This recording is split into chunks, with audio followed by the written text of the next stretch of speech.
మా ప్రభుత్వం ఉన్నప్పుడు కేసీఆర్ గారి నాయకత్వంలో స్వచ్ఛ సర్వేక్షణ అని కేంద్ర ప్రభుత్వం ఒక పథకం చేస్తుంది, ఒక సర్వే చేస్తుంది.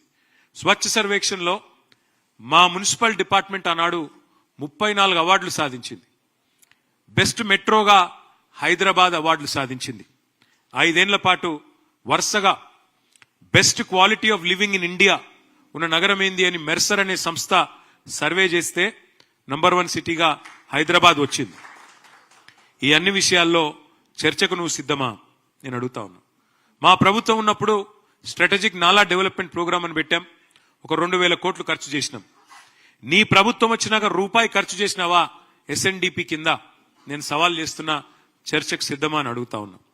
10 ఏళ్లు కేసీఆర్ గారి నాయకత్వంలో హైదరాబాద్ను ఒక క్లీన్ సిటీగా తీర్చిదిద్దితే ఇవాళ దాన్ని మురికి కూపం చేసింది నీ ప్రభుత్వం కాదా? ముఖ్యమంత్రిగానే కాదు, మున్సిపల్ మంత్రిగా కూడా మీరు విఫలమైన మాట వాస్తవమా కాదా నేను అడుగుతా ఉన్నా. 10 ఏళ్లలో కేసీఆర్ గారి ప్రభుత్వం 1,00,000 డబుల్ బెడ్రూమ్ ఇల్లు కట్టింది. హైదరాబాద్లో, ఒక్క హైదరాబాద్లో 1,00,000 డబుల్ బెడ్రూమ్ ఇల్లు కట్టింది. ఇవాళ నేను రేవంత్ రెడ్డి గారిని అడుగుతా ఉన్నా, మేము 1,00,000 డబుల్ బెడ్రూమ్ ఇల్లు కడితే నువ్వు కనీసం ఒక్క ఇల్లు కట్టినావా 2 ఏళ్లలో హైదరాబాద్లో? దమ్ముందా? సమాధానం చెప్తావా?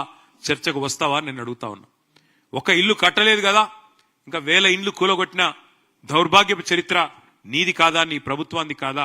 ఇందిరమ్మ రాజ్యం పేరిట ఇండ్లు కూలగొట్టిందే తప్ప ఒక్క ఇల్లు కట్టినవా నేను అడుగుతా ఉన్నా.